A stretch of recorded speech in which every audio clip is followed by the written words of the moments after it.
Julio Villarreal murió rodeado de silencio, pero no fue un silencio natural. Fue uno construido durante años. El silencio que llega cuando alguien deja de ser conveniente para el sistema, aun cuando su rostro sigue siendo inconfundible para millones.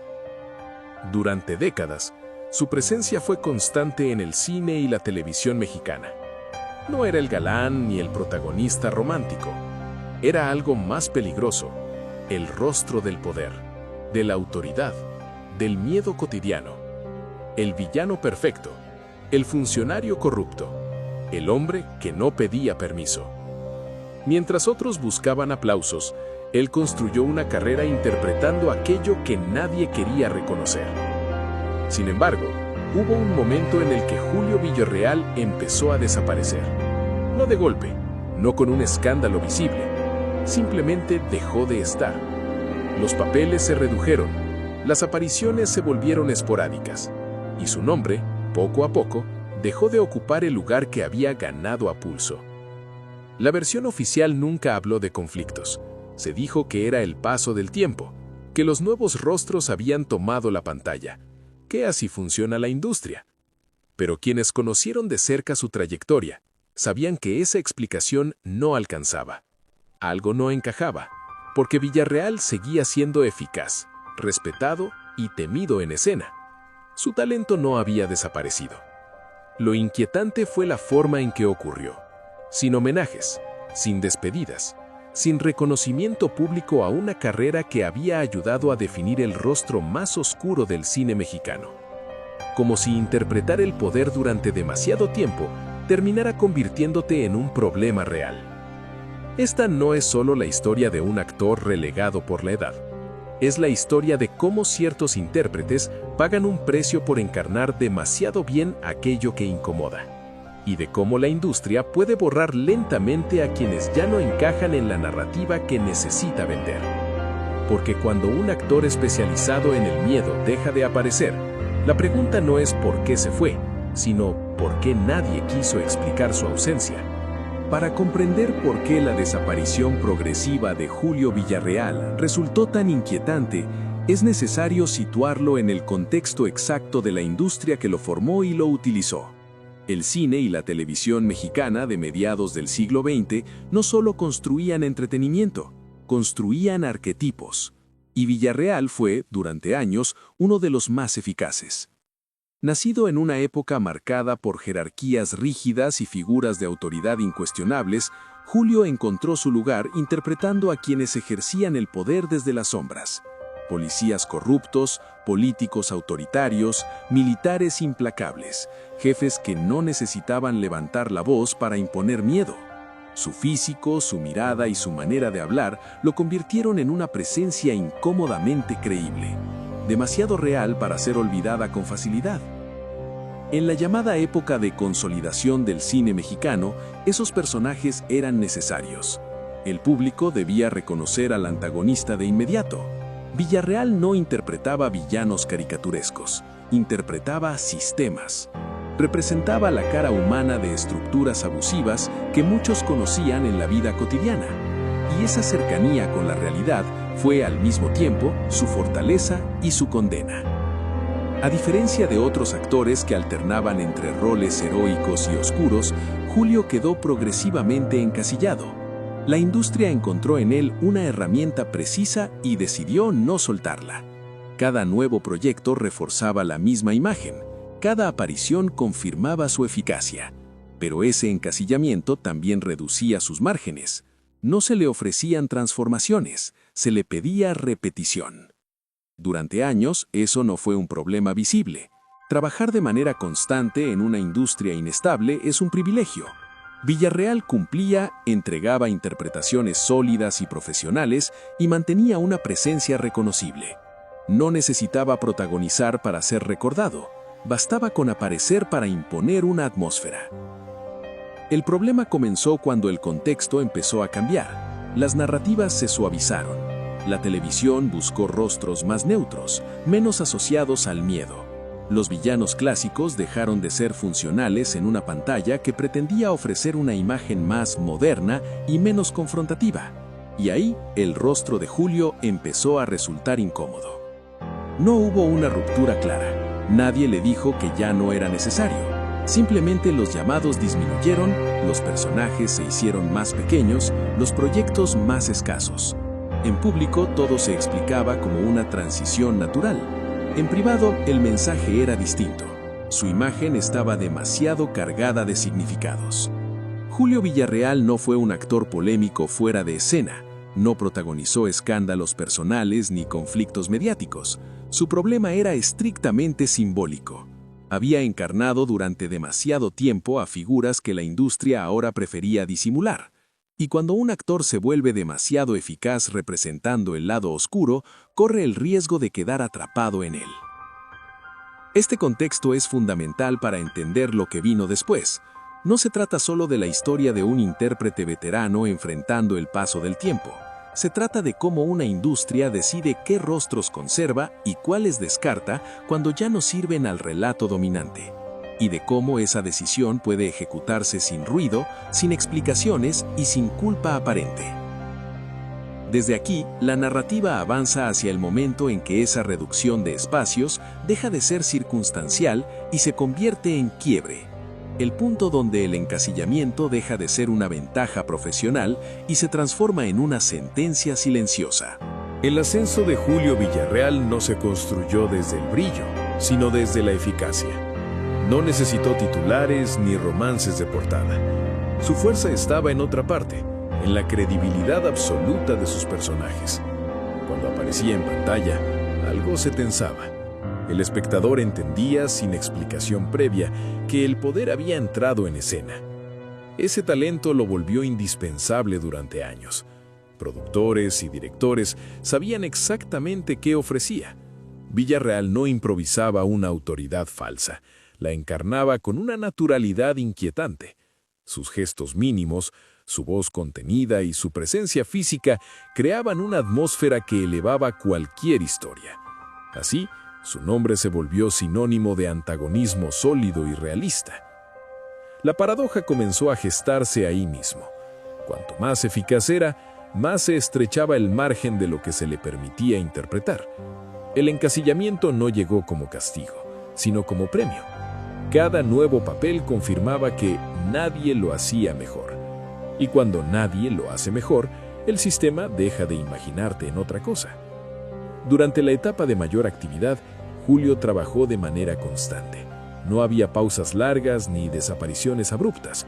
Su carrera parecía estable, incluso cómoda. Pero esa estabilidad escondía una trampa silenciosa. Los personajes variaban poco, las oportunidades de transformación eran escasas, y con el tiempo, el público empezó a asociar su rostro con una sola emoción: el miedo. El primer quiebre no fue personal, sino industrial. Las historias cambiaron. El cine y la televisión comenzaron a buscar otros tonos. La figura del villano clásico empezó a diluirse. El antagonista ya no debía ser tan reconocible, tan directo. La violencia se volvió más abstracta, el poder más difuso. En ese nuevo paisaje narrativo, el rostro de Villarreal resultaba demasiado concreto. Los llamados empezaron a espaciarse, no de forma dramática, sino progresiva. Un proyecto menos aquí, un personaje más pequeño allá. Nada que justificara una queja abierta, pero suficiente para que el patrón se hiciera evidente. La industria estaba avanzando sin él, y lo hacía con una cortesía que impedía cualquier confrontación.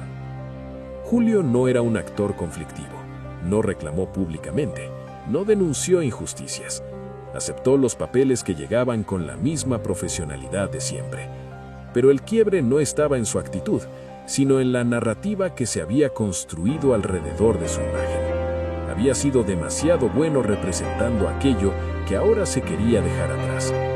El momento más revelador no fue una ausencia total, sino la falta de transición. No hubo un paso natural hacia roles de mentor, de figura paterna o de autoridad benevolente. Ese camino, tan común para otros actores veteranos, nunca se abrió del todo para él. Su imagen estaba cargada de un peso simbólico que la industria no supo o no quiso reconvertir. Así, el quiebre se consolidó sin estruendo. no como una caída, sino como una exclusión gradual. Julio Villarreal seguía siendo respetado, pero ya no era central. Seguía siendo reconocido, pero no celebrado. El sistema lo mantenía a una distancia segura, como si temiera que su presencia evocara algo que prefería olvidar.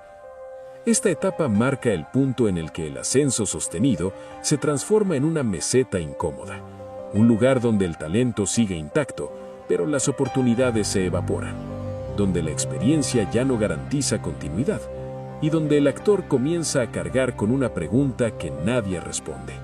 ¿Qué ocurre cuando encarnas demasiado bien el rostro del poder? Desde aquí, la historia avanza hacia su zona más oscura. No porque haya escándalo, sino porque hay silencio. Porque el quiebre definitivo no se anuncia, se insinúa. Y porque a veces, la mayor tragedia profesional no es el fracaso visible, sino el olvido administrado. Con el paso de los años, la ausencia de Julio Villarreal dejó de ser una casualidad para convertirse en un patrón. Ya no se trataba de un bache profesional ni de una racha irregular. Era algo más profundo, más estructural. El actor que, durante décadas, había sido imprescindible para encarnar el lado oscuro del poder, comenzaba a resultar incómodo para un sistema que buscaba redefinir su propia imagen. La versión más repetida era simple y tranquilizadora. Se hablaba de edad, de renovación generacional, de cambios naturales en los gustos del público. Argumentos difíciles de refutar porque, en apariencia, eran ciertos. Pero esa explicación se desmoronaba cuando se observaba con atención. Otros actores de su misma generación seguían trabajando, incluso reinventándose. A ellos se les ofrecían papeles de transición. A Julio, no. La diferencia no estaba en la edad ni en la capacidad interpretativa. Estaba en lo que representaba. Villarreal no solo interpretó villanos, personificó estructuras. Su rostro se convirtió en una síntesis visual del abuso, la impunidad y la autoridad sin escrúpulos. Y en un momento en que la industria prefería suavizar esos símbolos, su presencia resultaba demasiado directa, demasiado honesta. Detrás de cámaras, algunos directores lo reconocían en privado. Admitían que su sola aparición cargaba las escenas de un peso que ya no buscaban. No porque fuera malo, sino porque era demasiado eficaz. El miedo que evocaba no era estilizado ni elegante, era reconocible, cercano. Y eso generaba una incomodidad que ya no se quería asumir. Así comenzó la etapa más oscura de su carrera. No por escándalos públicos ni por conflictos visibles, sino por la progresiva evaporación de oportunidades.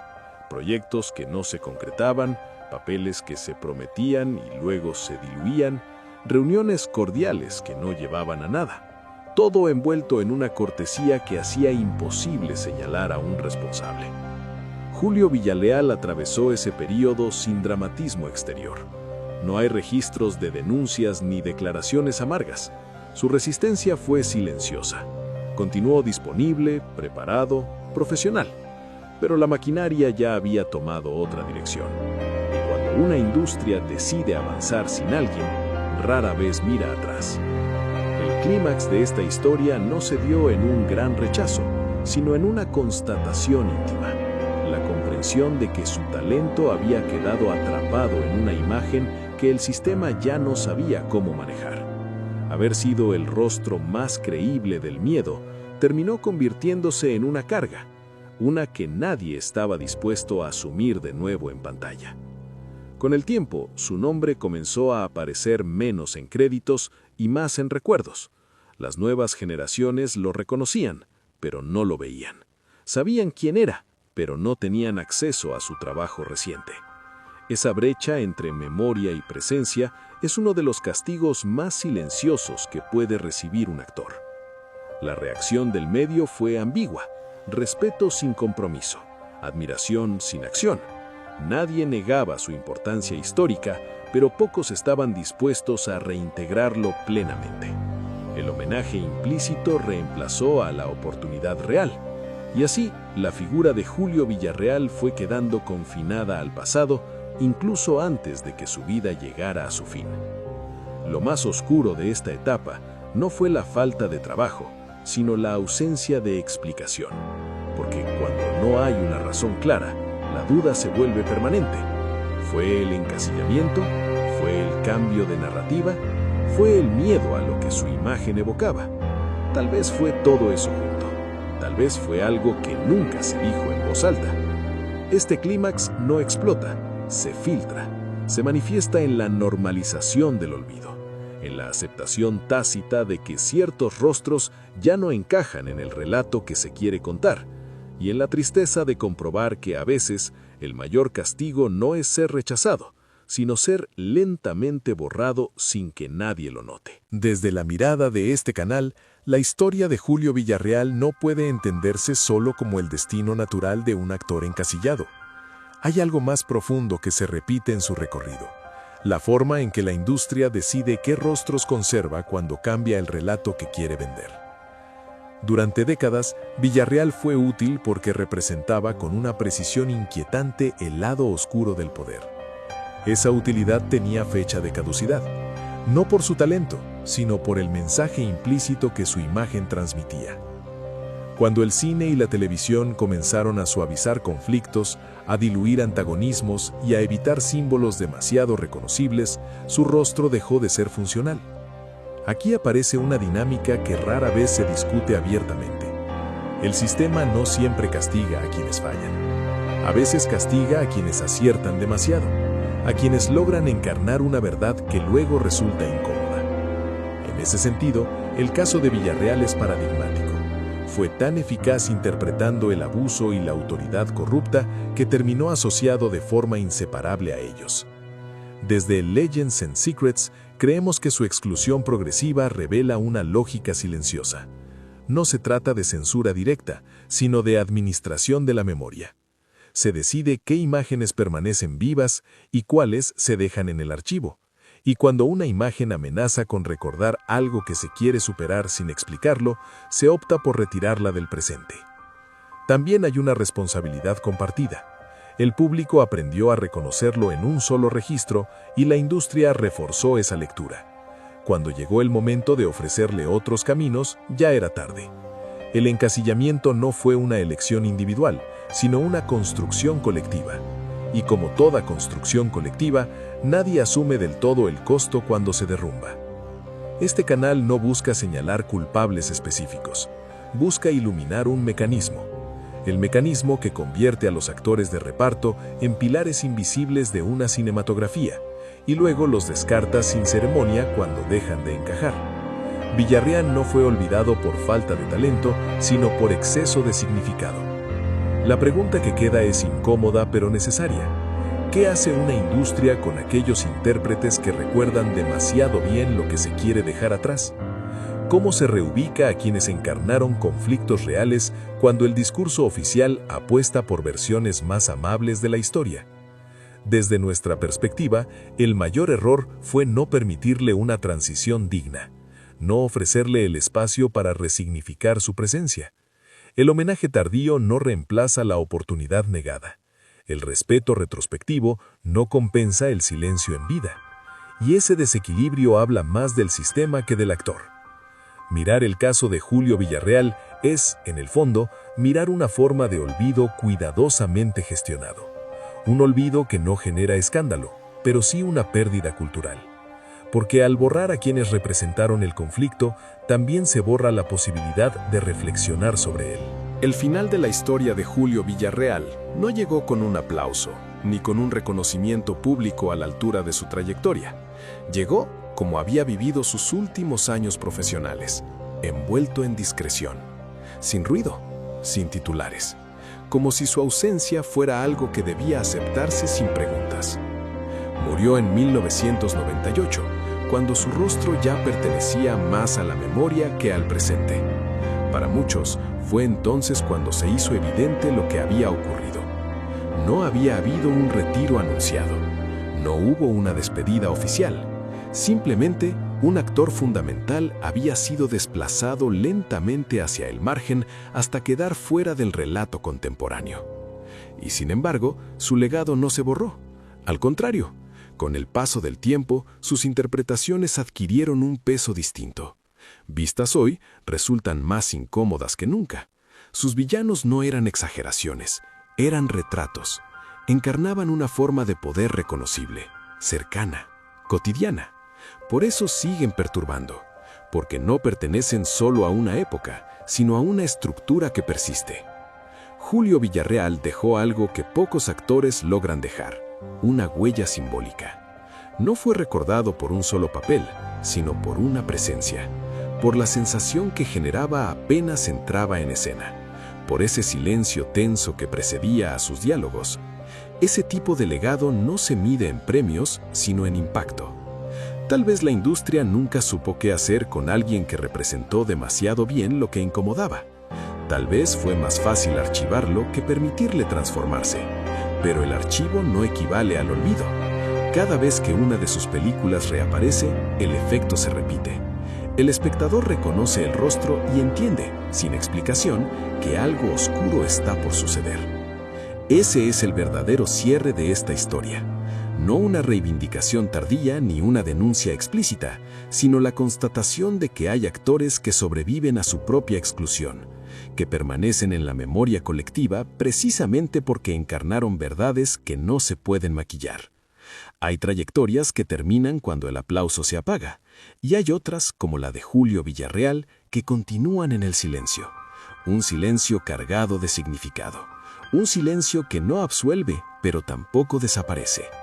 Porque al final, algunos rostros no se van, solo dejan de ser mostrados. Y cuando reaparecen, nos recuerdan que el cine también guarda las verdades que la industria prefirió no explicar.